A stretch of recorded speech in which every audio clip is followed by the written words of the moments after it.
Most visitors who passed through the valley said the same thing. Kalmora felt too quiet. Not the peaceful kind of quiet that follows a snowfall or settles at dawn, but an intentional, almost rehearsed quiet. People lowered their voices when speaking in public. Doors were shut with care.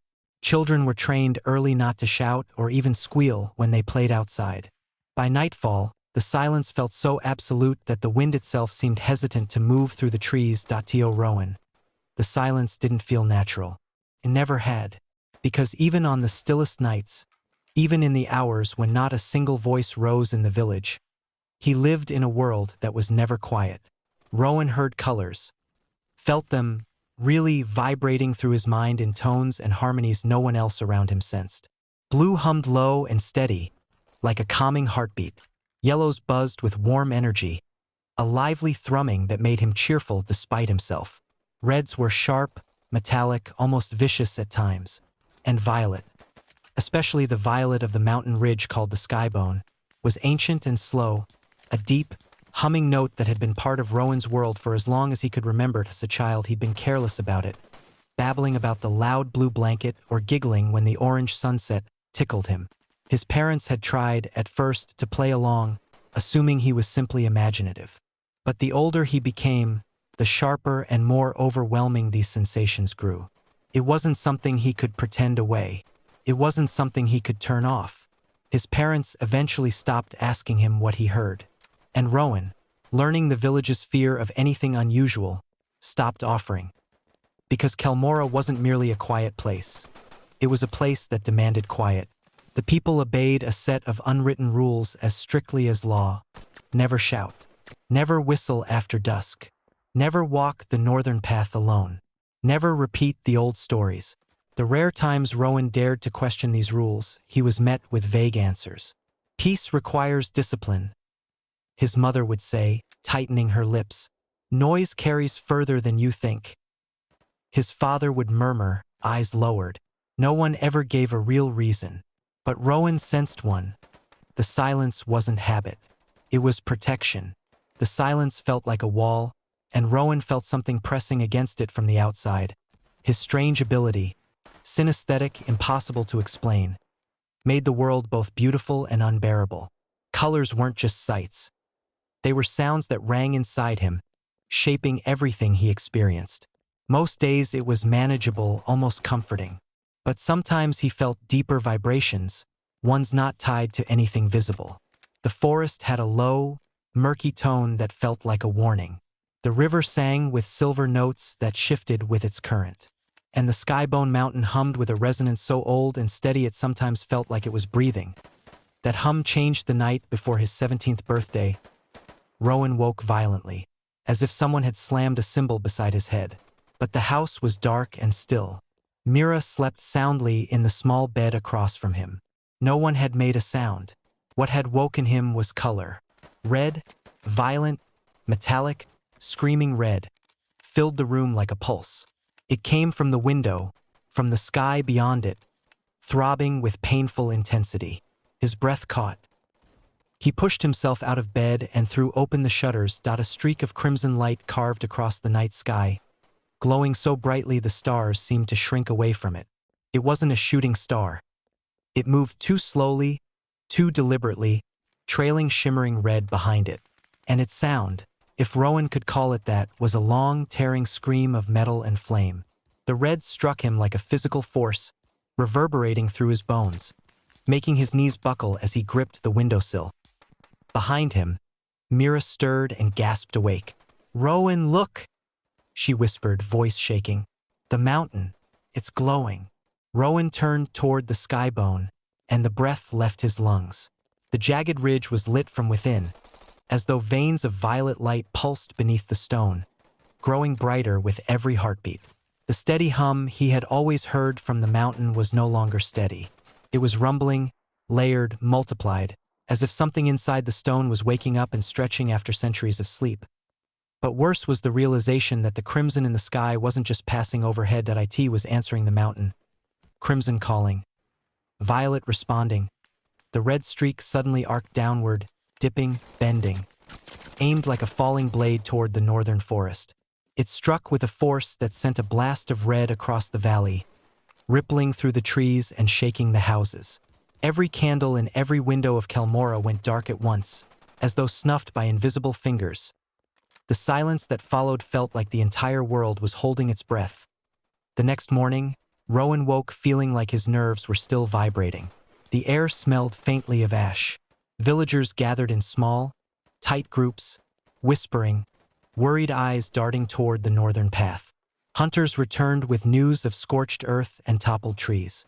The mayor looked pale, rattled in a way Rowan had never seen. Rituals long forgotten were suddenly being revived. Herbal smoke lit in doorways, protective charms hung over windows, salt spread along thresholds. Noise had always been forbidden. But now Rowan understood. They weren't afraid of noise itself. They were afraid that noise might draw something, or awaken it. Rowan tried to help his father repair a broken leather strap, but he could hardly focus. The crimson sound still lingered faintly at the edges of his mind. The mountain's hum had deepened, grown restless. Something about the world felt tilted, like a held breath that wouldn't release. A sudden, urgent knock shook the door. Not a polite, soft Kelmora knock. An actual forceful knock. Rowan and his father stared at each other in confusion. The knock came again, louder. Rowan opened the door before his father could stop him. Lisa, the village herbalist, stood on the threshold, hair tangled from wind and haste, eyes burning with a fear Rowan had never imagined seeing on her calm, practiced face. Her chest rose and fell too quickly, as though she'd been running. Rowan's father stepped protectively in front of his son. "What do you want with him?" he demanded. Lisa didn't answer him. She looked only at Rowan, and the intensity in her gaze tightened something in his chest. "Come with me," she said. "No," his father snapped. "He's not." "This isn't a request," she interrupted sharply, turning to Rowan's father with a seriousness that made the room feel colder. "The silence has cracked. The skybone is awake. And the thing that fell last night is not done falling. I need Rowan now." "You're not taking him anywhere," Rowan's father insisted, voice low. Lisa stepped forward. "The boy can hear what the rest of us can't. The mountain is calling him. If he doesn't go to it, if he doesn't listen, Kelmora will not survive what's coming." Rowan felt something shift inside him. A deep, pulling sensation, almost like a magnetic force, stretching from the direction of the sky bone to the center of his ribs. "What's coming?" he asked quietly. Lisa exhaled shakily and glanced toward the mountain glowing faintly in the distance. "An awakening," she murmured, "and something else that arrived with that crimson fire. Something not meant to sleep in silence." Rowan swallowed hard, because he already knew she was right. The mountain was calling him, and he couldn't ignore it any longer. The next day, I couldn't stop replaying our conversation. Every glance, every strange pause that felt like it meant something. I told myself it was nothing, that she was just one of those people who made every moment feel heavier than it should. Still, when I found myself walking toward the park again, I didn't bother pretending it was by accident. She was already there, sitting on the grass like she'd been waiting for someone but didn't want to look obvious about it. When she saw me, her expression flashed with something quick, surprise, maybe relief, but she covered it with a small smile. "You again," she said. "You're in my spot," I replied, even though it wasn't. We sat in the shade, not close enough to touch, not far enough to pretend we were strangers. She asked questions as if she'd been studying me. Why I looked tired all the time, what I was avoiding, why I seemed like I was always halfway out of my own head. I gave half answers because I didn't know how to explain myself, and she seemed to understand even that. At some point she reached over and straightened the fabric on my sleeve. So small, so casual. Yet it burned into me like she'd touched something under my skin instead. "You think too loudly," she said. "Your face gives you away. And what does it say? That you're waiting for something to happen." I didn't respond, because she was right and it bothered me that she could see it. Before we left, she plucked a tiny leaf from my hair and held it up like evidence of something I didn't know how to name. "You should come back tomorrow," she said, almost offhand. But I didn't say I would. "You don't have to. I can tell. And the worst part, The part that stayed with me long after she walked away was that she was right. I knew I'd be back if you wanted even shorter, slower, more romantic, or more ambiguous. I can adjust the tone. Turin's body jerked again, stiffening as if an unseen force were pulling his spine upward. Cade held him tightly, shouting his name, shaking him, trying to pull him back into himself. But Turin's eyes, those streaks of shimmering red threading through his irises, fixed not on his brother, not on Lisa, but directly on Rowan. Rowan felt the stare like a hook sinking into his ribs. "It's listening," Turin whispered. The voice was layered, his own and something underneath, something deeper, hollow, and resonant. "It knows you're close." The forest trembled. Not from wind, there was none. The air was unnaturally still, but the ground shivered, leaves rustled upward as if gravity shifted, and Rowan felt a pressure bloom behind his eyes. Red flooded the edges of his vision, a vibration so sharp it made him wince. Lisa acted first. She slapped a green powder across Turin's forehead, muttering an incantation under her breath. A language older than Kelmora, older than the valley itself. The powder flared briefly, then was swallowed by the red glow leaking from Turin's pupils. "That won't hold," Lisa muttered, breath shaking. "It's too strong." "What is?" Cade yelled, voice breaking. "What's happening to him?" Rowan felt the color sound thrumming in the boy's chest, felt the crimson weaving through him like a parasite singing. "Something's inside him," Rowan whispered, "or trying to be." Before Cade could react, Turin's small hand shot forward and clamped onto Rowan's wrist. Rowan's breath hitched. The world tilted. Suddenly he wasn't in the forest at all, he was somewhere dark, somewhere enclosed. Stone walls pulsed with violet veins, like a heart beating slow and heavy. He sensed weight above him, crushing, ancient. A presence slept here, bound in layers of rock and silence. And something small, something sharp and burning crimson, scratched at the edges of that prison like a spark desperate to ignite dry tinder. A whisper rose from the darkness. Not words, a feeling. "Wake." Rowan tore his hand away. The vision snapped, the forest rushed back. Turin sagged in Cade's arms, unconscious, the red flicker in his eyes dimming but not dying. Lisa's face had gone pale. "It's already reached the skybone," she whispered. "The seal is weakening."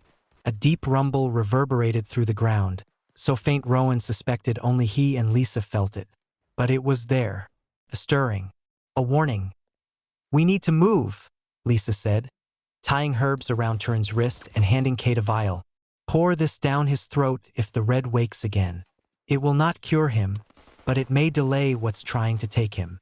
"What if it doesn't?" Cade asked, voice raw.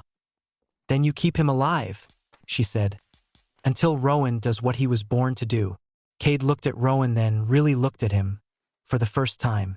There was desperation in his eyes, but also something else, trust. "We go to the mountain," Cade said. "No," Rowan said quietly. "Not yet." Both Cade and Lisa turned. "I heard it," Rowan whispered. "The crimson echo. It isn't whole. The searching for me fell in pieces. Turin is one piece, infected with it. But the main fragment, it's close." "Where?" Lisa asked. Rowan turned his head, tilting it slightly. The world around him vibrated with red threads, leading deeper into the forest, to a cluster of blackened trees where the air shimmered faintly, like heat waves. There, they approached the clearing cautiously. Turin stirred weakly in Cade's arms but did not wake. The scorched earth radiated heat even though no fire burned. The trees had been split open from the inside, hollow and steaming. Rowan felt the air thicken as they stepped into the clearing. The red color sound intensified, surrounding all of them, pulsing with a feverish urgency. Then Rowan saw it that half buried in the ground, still smoking, was a shard of something metallic and smooth, curved like a fragment of a shell. It glowed faintly red inside, pulsing like a heartbeat. The crimson echo, or at least a piece of it. Rowan stepped closer despite Lisa's sharp intake of breath. The shard hummed at him, directly at him, acknowledging him. It wasn't sound. It wasn't even color anymore. It was intent. "You Rowan knelt. The red vibrations intensified, but instead of pain, he felt a strange familiarity, as if something inside him had been waiting for this moment, as if his whole life had been leading to this shard in the earth. Without thinking, Rowan reached out. Lisa shouted. Cade lunged. Too late. Rowan's fingers brushed the surface. Light exploded. Not outward, but inward. Rowan's mind filled with images. A colossal figure wrapped in chains of silence, buried beneath stone older than all memory. A crimson meteor hurtling between worlds, searching for a vessel, seeking the one who could unbind what the ancients had locked away. Rowan saw himself. A boy hearing colors, drawn toward sound the world had sworn to never make, and beneath it all a voice, not words. A presence that I have waited. Rowan gasped and jerked back, falling onto the dirt. Lisa grabbed his shoulders, grounding him. He blinked rapidly, heart pounding. What did you see? She demanded. It's not just a fragment, Rowan whispered. It's a key. A key to what? Cade asked, fear creeping into his voice. Rowan swallowed hard. His entire body trembled with the aftershock. The creature beneath the mountain, he said. The crimson echo is a piece of it. A call. And when it calls, the mountain answers. As if on cue, a rumble rolled through the valley, this time unmistakable. Birds burst from the treetops. The ground shook. We don't have much time, Lisa said, voice shaking. The skybone will not hold for long. Rowan felt something warm against his palm. He looked down. The shard had attached itself to him, melted into his skin like molten metal, forming a faint red pattern on his palm. Cade stepped back, alarmed. Is that? It chose him? Lisa whispered, horrified and awed. Rowan. It chose you. Before Rowan could respond, Turin screamed. The sound ripped through the clearing, unnatural and piercing. His body arched in Cade's arms, red light flooding through his veins like lightning. Then a second scream joined it, from deep inside the earth. The mountain that a crack echoed across the valley, thunderous and final. Lisa grabbed Rowan's face, forcing him to look at her. You are the only one who can stop this. Use the shard. Use the gift inside you. Go to the skybone. Now. But Turin, Rowan began. Cade shook his head fiercely. I'll get him back to the village. You go. Please, Rowan. If you can stop this, do it. Rowan hesitated, the weight of every life in Kelmora pressing against his ribs. Then he turned toward the mountain. The colors screamed. The earth trembled. The sky split with red light. Rowan ran. The pull of the mountain was overwhelming now, dragging him forward with every step. Branches tore at him. Stones shifted beneath him. The red mark on his palm burned, pulsing in sync with the mountain's awakening heartbeat behind him. He heard Lisa chanting, Cade shouting, Turin screaming, and then all those sounds collapsed into the roar of the skybone erupting with violet fire. Rowan reached the foothill just as the first crack split the stone above him, glowing with blinding light. The seal was breaking. He looked up, eyes blazing with red and violet, and finally understood. He hadn't been born with a curse, that he'd been born as an answer. Rowan stepped into the mountain's glow, and the ancient thing beneath the stone opened its eyes.